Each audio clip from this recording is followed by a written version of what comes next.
Bonjour à tous, cette vidéo est la deuxième d'une série de 6 vidéos consacrées à l'économie, aux mathématiques et à leur enseignement. Si vous n'avez pas vu la partie 1, il est préférable d'aller la regarder d'abord car elle présente nos conclusions très critiques de l'économie dominante.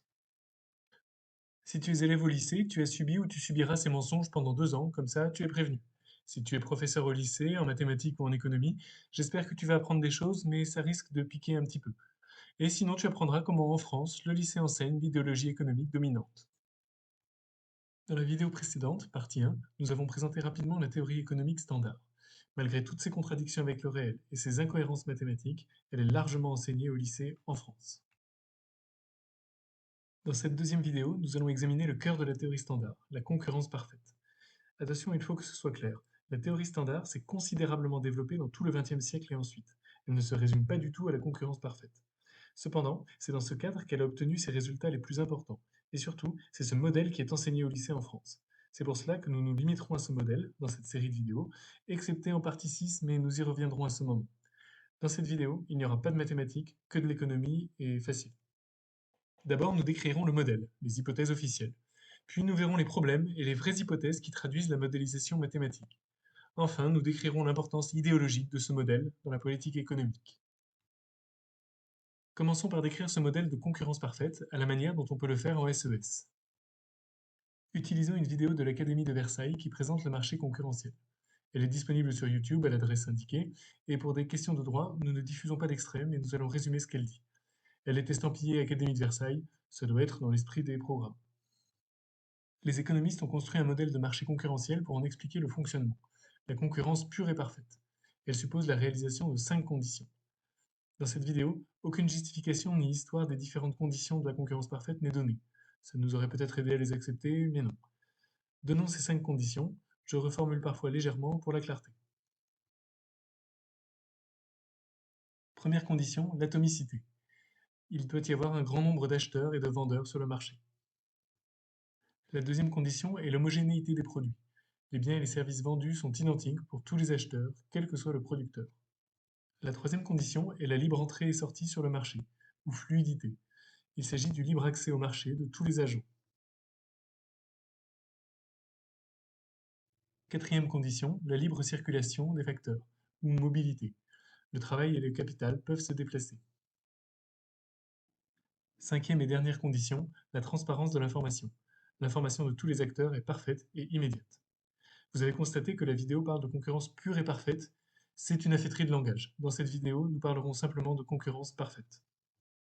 L'atomicité et l'homogénéité entraînent qu'aucune action individuelle ne peut avoir d'influence sur le prix auquel le bien ou le service est vendu. On dit que les agents sont preneurs de prix. Nous venons de voir les hypothèses officielles du modèle. Nous allons maintenant les examiner et voir ce qu'elles signifient réellement. On verra que c'est du grand n'importe quoi. Premier problème, les conditions ne sont pas du tout respectées en pratique. Prenons l'atomicité. Dans toutes les branches, il y a beaucoup de producteurs, les offreurs, et alors? Cela ne garantit en rien qu'ils n'aient pas le pouvoir d'influer sur les prix. Et de fait, les plus grands producteurs ont ce pouvoir. De même, le libre accès au marché. Il est limité par toutes sortes de réglementations et de coûts. Prenons encore une condition, la libre circulation des facteurs. Depuis la libéralisation des mouvements de capitaux des années 80, il est très facile maintenant de déplacer du capital. Mais à l'évidence, ce n'est pas du tout la même chose pour les travailleurs. La main-d'œuvre est censée se déplacer là où il y a l'offre d'emploi, sans coût ni délai. Revenons sur l'atomicité, car c'est la seule qui a une traduction mathématique. Les autres relèvent de l'organisation économique, du droit. Quand la vidéo de Versailles dit qu'il y a un très grand nombre d'acheteurs et de vendeurs, c'est pour affirmer ensuite qu'aucun n'a de poids suffisant pour influer les prix. On l'a vu, cela n'a rien à voir. Mais en fait, c'est ça l'hypothèse fondamentale du modèle de concurrence parfaite. Les agents sont preneurs de prix. Ni les consommateurs, ce qui est réaliste, ni surtout les producteurs. Voyons comment Wikipédia décrit le système. Il n'y a aucun échange entre les agents, mais en revanche, il y a un commissaire-priseur, comme lors d'enchères. Ce commissaire-priseur centralise les offres et les demandes, toutes faites en même temps. Il calcule le prix d'équilibre, on ne sait pas encore comment. Il en déduit quelle quantité de chaque bien chaque agent doit recevoir ou donner. Il répartit ensuite ces biens entre les agents. C'est bien mystérieux. Reprenons dans le détail avec deux économistes hétérodoxes. Bénicourt et Guérien formulent les trois hypothèses décrivant un marché en concurrence parfaite. Première hypothèse, contrairement à ce que disaient Versailles et Wikipédia, le prix des biens futurs doit être connu de tous. En effet, dans la théorie néoclassique, l'épargne est considérée comme une consommation différée. Donc si vous avez 30 000 euros d'épargne, le système va calculer en une seule fois toute votre consommation future pour dépenser vos 30 000 euros. Hypothèse 2, aucun problème de surproduction pour les producteurs ou d'offres insuffisantes pour les consommateurs. Troisième hypothèse, les agents, considérant les prix, formulent leurs offres et leurs demandes au commissaire-priseur, comme dans la diapo précédente. Il faut donc que ce commissaire-priseur travaille avec bienveillance et sans coût pour personne. Alors posons la question, qui est ce commissaire-priseur? Qui fixe les prix? Ce commissaire-priseur ne correspond évidemment à aucune réalité. Ce n'est surtout pas le marché lui-même, car sur un marché, les prix sont déterminés par tâtonnement, au fur et à mesure des échanges entre les agents. Mais ici, ces échanges sont strictement interdits. La seule autorité centrale qui pourrait ainsi fixer les prix et organiser les échanges, c'est un État particulièrement interventionniste. Bref, l'exact contraire du marché désiré par les économistes orthodoxes. Alors pourquoi le modèle fait-il appel à un commissaire-priseur? Eh bien, la théorie standard tient à un individualisme méthodologique. Elle veut partir des choix personnels des agents et les agréger pour comprendre les phénomènes macroéconomiques. Elle tient à tout mathématiser, et ce qui n'est pas mathématisable, elle l'ignore purement et simplement. Par exemple, si mes revenus doublent, eh bien, je consommerai peut-être moins de pizza et plus de foie gras. Selon la théorie standard, non, mes préférences ne changent pas. Et si je suis séduit par les choix de consommation de certains de mes amis? Eh bien, selon la théorie standard, non plus, mes préférences ne changent toujours pas. De toute évidence, ce modèle de concurrence parfaite est éloigné de la réalité. On peut dire qu'il est scientifiquement nul. Pourquoi alors n'a-t-il pas disparu? Eh bien parce qu'il a d'incomparables avantages idéologiques. Décrivons rapidement comment la théorie néoclassique a dominé, puis connu une traversée du désert, puis à nouveau dominé l'économie. Nous décrirons en même temps quelles politiques économiques et budgétaires elle a soutenues dans les pays occidentaux. La théorie néoclassique devient dominante à la fin du XIXe siècle. Elle affirme que les déséquilibres sur les marchés ne sont que passagers, car les ajustements de l'offre et de la demande se font automatiquement. On reparlera en détail de cette ânerie dans la partie 5. La politique de l'époque a donc une religion de l'équilibre budgétaire et n'envisage pas un instant de réguler la finance. Mais quand survient la crise financière de 1929, les classes politiques sont complètement dépassées et elles renforcent leur politique de rigueur budgétaire, ce qui, bien sûr, aggrave la crise économique. En économie, la théorie de John Maynard Keynes devient dominante. La théorie néoclassique passe dans l'ombre et s'allie avec l'école autrichienne de Friedrich Hayek. On en reparle. Aux États-Unis, à partir de 1933, l'État creuse son déficit budgétaire pour relancer l'activité, soit directement en soutenant les salaires, soit indirectement en passant commande aux entreprises et par les grands travaux. Après la Seconde Guerre mondiale, les pays occidentaux, États-Unis et Europe de l'Ouest au moins, trouvent un consensus, un compromis entre capitalisme et socialisme, entre liberté politique et régulation, entre compétition et coopération internationale. L'État contrôle beaucoup de prix et la circulation internationale des capitaux. Mais dans les années 70, ce consensus s'essouffle. Les grandes entreprises parviennent moins à vendre leurs voitures, lave-linge, lave-vaisselle, réfrigérateurs, etc., car les ménages commencent à être tous équipés. Aux États-Unis, Richard Nixon suspend la convertibilité du dollar en or, ce qui fait varier les monnaies les unes par rapport aux autres et rend les échanges instables. Avec deux augmentations du prix du pétrole, la croissance ralentit et surtout l'inflation explose. Les économistes néoclassiques comme Milton Friedman se sont regroupés et ont fait alliance dès 1947 avec d'autres néolibéraux comme Friedrich Hayek. Hayek, lui, refuse complètement l'utilisation des mathématiques, mais il partage la même obsession pour le marché, pour la liberté des entreprises. La théorie néoclassique a ainsi continué à se développer pendant les Trente Glorieuses, avec des mathématiques beaucoup plus sophistiquées qu'au XIXe siècle. Il y a d'autres théories économiques, mais elles étaient à l'époque trop peu structurées, se définissaient par rapport à la théorie néoclassique seulement, et cela lui conférait une centralité. Cette théorie néoclassique est donc la seule à utiliser massivement les mathématiques, et des mathématiques très abstraites. Elle apparaît naturellement comme scientifique et la seule à même de résoudre la crise à l'époque. À partir des années 70, la théorie néoclassique, renforcée par la théorie néolibérale, redevient la théorie standard. Elle est mise en pratique dans les politiques économiques d'un nombre croissant de pays, au Chili en 1973 sous l'influence des États-Unis, au Royaume-Uni en 1979, aux États-Unis en 1981, en Allemagne en 1982, en France en 1983, et finalement d'une majorité de pays non communistes. Quelle est cette politique? Les néoconservateurs, comme on les appelle, estiment que l'État intervient trop dans l'économie, donc ils étendent le marché en privatisant progressivement les services publics.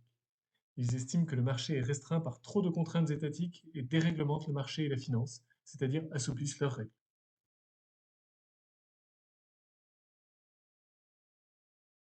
Malheureusement, tous les États européens ont eux aussi progressivement adopté ces politiques néolibérales, d'abord indépendamment les uns des autres, puis sous la contrainte des traités européens.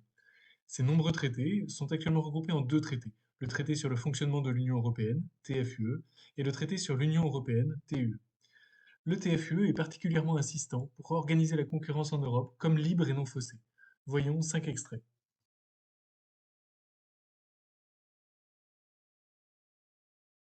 Selon l'article 101, il est interdit aux États européens de limiter la concurrence, de fixer les prix et contrôler la production. Selon l'article 107, les aides accordées par les États ou aux moyens de ressources d'État sont incompatibles avec le marché si elles faussent ou menacent de fausser la concurrence. Selon l'article 119, l'action des États membres se fait conformément au principe d'une économie de marché ouverte où la concurrence est libre. L'article 116 dit que toute distorsion de la concurrence doit être éliminée. L'article 120 affirme que la concurrence libre favorise une allocation efficace des ressources. On en reparlera en partie 6 de cette série de vidéos. Alors tout de même une question. Peut-être que la concurrence libre et non faussée des traités n'est pas la même que la concurrence parfaite. Réponse, si, c'est bien la même, et c'est un site officiel du gouvernement français qui l'écrit. Ce site s'appelle Toute l'Europe, et il dresse un parallèle très net entre une concurrence libre, loyale et non faussée d'une part, et la concurrence pure et parfaite de la théorie néoclassique. Il affirme leurs avantages considérables. Ce site, Toute l'Europe, a été fondé par le Secrétariat général des affaires européennes et la SNCF, sans commentaire. Ce site se dit proche des médias, des experts, des administrations publiques, des eurodéputés. On peut donc compter sur lui pour communiquer les idées officielles sur la concurrence. Les conservateurs adorent la théorie néoclassique car elle apporte à leurs idées une caution en apparence scientifique. Premier point. Elle considère les individus comme son point de départ et la société seulement comme un ensemble d'individus sans aucune relation entre eux. Deuxième point, pour mettre en place une concurrence parfaite, l'État doit se mettre au service des marchés et protéger la liberté des acteurs et la libre concurrence. Troisième point, ce n'est pas l'État qui investit dans l'économie, ce doit donc être une classe de riches qui le font par leur capital cumulé. Dernier point, s'il y a un dysfonctionnement du marché, c'est que trop de contraintes empêchent son bon fonctionnement. Ces contraintes peuvent être de tous ordres, des réglementations, l'action des syndicats, les charges fiscales dues par les entreprises, etc. Ces 4 points viennent du passionnant livre de Jacques Généreux cité en bibliographie. Ainsi, la définition standard de concurrence parfaite ne correspond en rien à la réalité. Or, une théorie scientifique a pour but de décrire le monde. Elle est descriptive ou positive. Cette théorie économique standard, elle est normative. Elle n'a pas pour but de décrire le monde, mais de le transformer. Ce modèle, c'est un soutien idéologique au capitalisme. Ce modèle de concurrence parfaite, lui non plus donc, n'est pas une théorie scientifique, c'est seulement une idéologie. Et pourtant, il est massivement enseigné en France. Au lycée général, tous les élèves y auront droit au moins 2 ans, en SES en seconde et en mathématiques en première générale. Et dans d'autres enseignements selon leur choix de spécialité et d'option. Les élèves du lycée technologique, eux, y ont droit en SES en seconde, et parfois les années suivantes selon leur filière, par exemple en STMG. Vous pouvez retrouver les extraits de programme dans la partie 1 de cette série de vidéos. Dans la partie 3 qui suit, nous verrons ce que font les producteurs selon la théorie standard. Et là aussi, c'est n'importe quoi. Un livre essentiel, sans mathématiques, celui de Jacques Généreux. Un livre génial, avec des mathématiques, celui d'Emmanuel Bénicourt et Bernard Guérien, c'est la base principale de cette série de vidéos. A bientôt pour la partie 3, le choix du producteur et ses problèmes.